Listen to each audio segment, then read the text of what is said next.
You're just starting up, Airspeed off the peg. Yeah, yeah. Okay, I'm just going to shoot out to the west and do another one. 80 knots. 100 knots.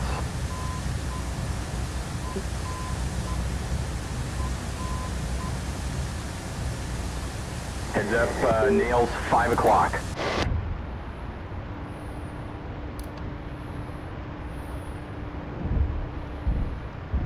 Flight director toggle.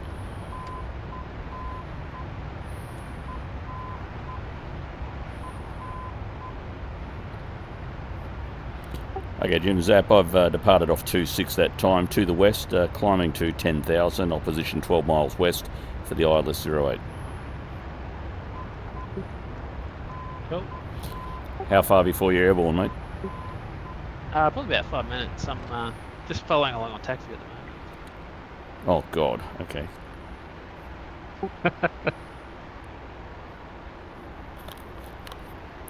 I better sharpen up my act then, eh?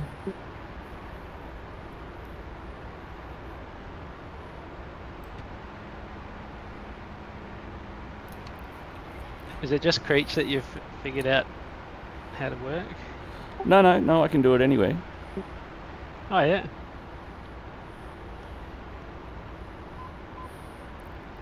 Right, I'm level at 10, I'm 7 miles west. I'll do an 8260 procedure turn south and set up for the ILS.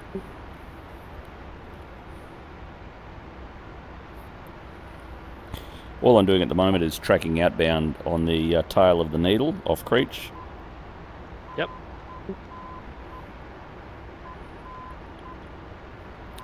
I'm getting these little flicks in pitch. I'm not sure what it is. I talked to Armax, he's not sure either. So.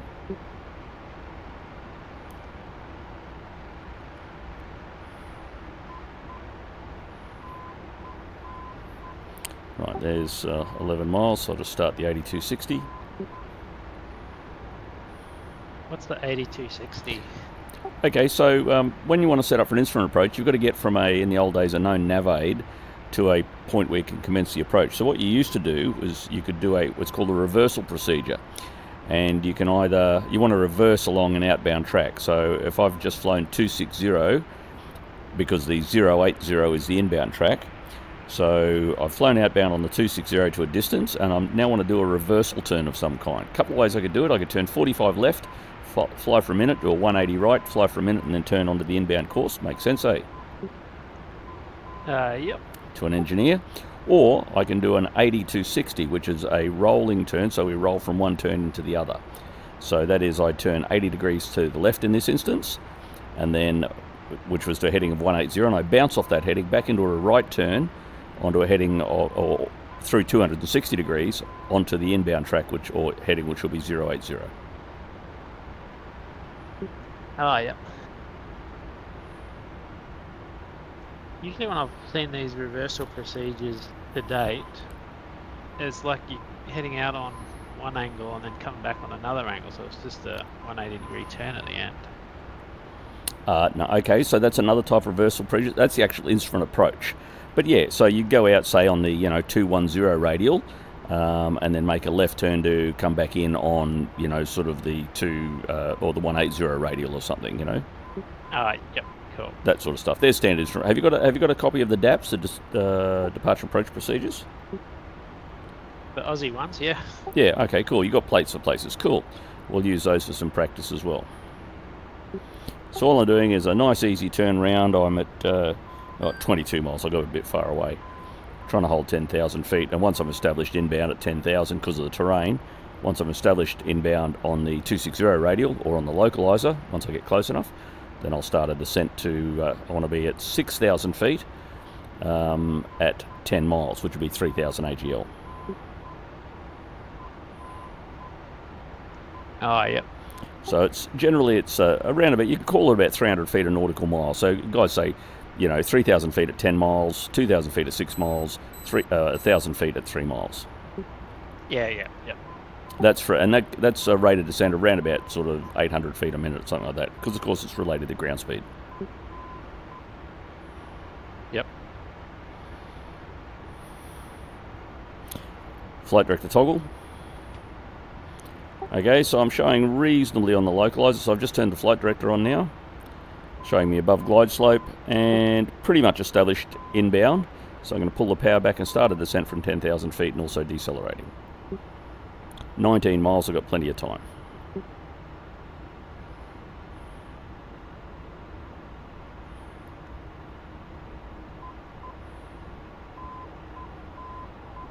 So I've got the localizer needle alive in the F4. The F4 is really hard to do this in, mate. You know, I'm not sure what you'd want to do it in for real world practice using DCS. Yeah. So of course your rate of descent is related to your ground speed. So normally, you know, you'd have a ground speed around 180 knots, so that'd be about 750 feet a minute, something like that, to maintain a 3-degree glide slope, which is what ILSs generally are. Yep. Yep. And on the bottom of every instrument approach plate you should be a ground speed versus vertical speed table, usually at the bottom left or bottom right corner, yeah? Oh, I'm going to have a look now. Certainly there for all non-precision approaches.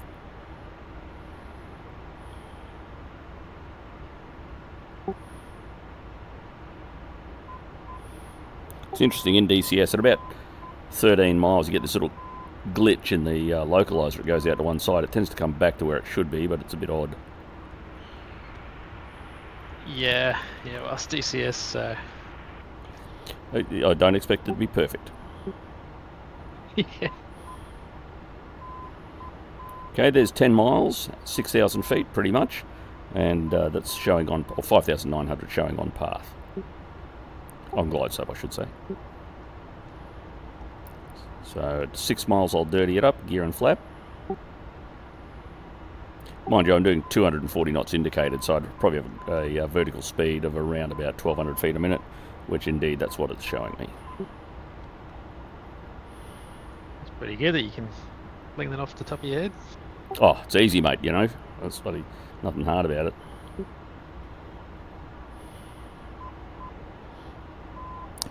Knock a 0 off and add 7 is one rule. Oh, right. I think that's what it used to be. I can't remember all those rules. I just memorise the numbers, you know. Yeah. And I don't even memorise them. You know, I know that average approach speed of about 150 knots, I think was 850 feet a minute or something like that. You know, something like that. Yep.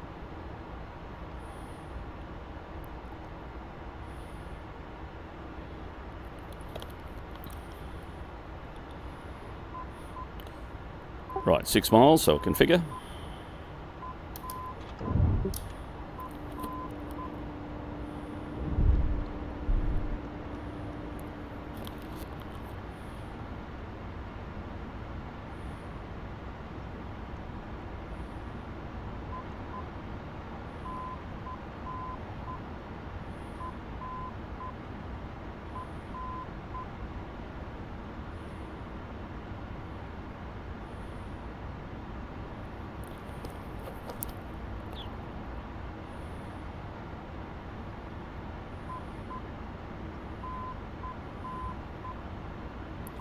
Three miles, so should be about 1,000 AGL, which is correct.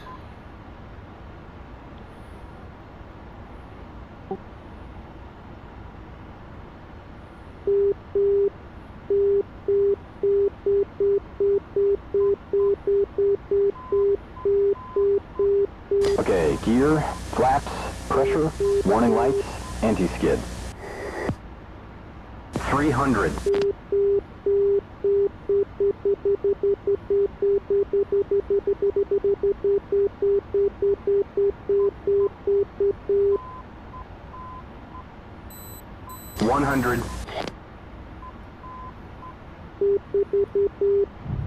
Heads up, I've got nails, 11 o'clock. Slightly off the centre line, but it'll do.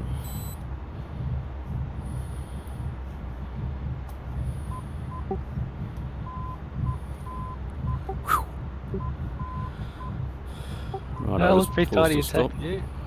Say again? It looked pretty tidy just looking at it from TAC view. Bloody, I'll tell you what, mate. Right, I'll grab a new jet. Are you ready to go? Just about. Just jumping in the server now. Okay, cool.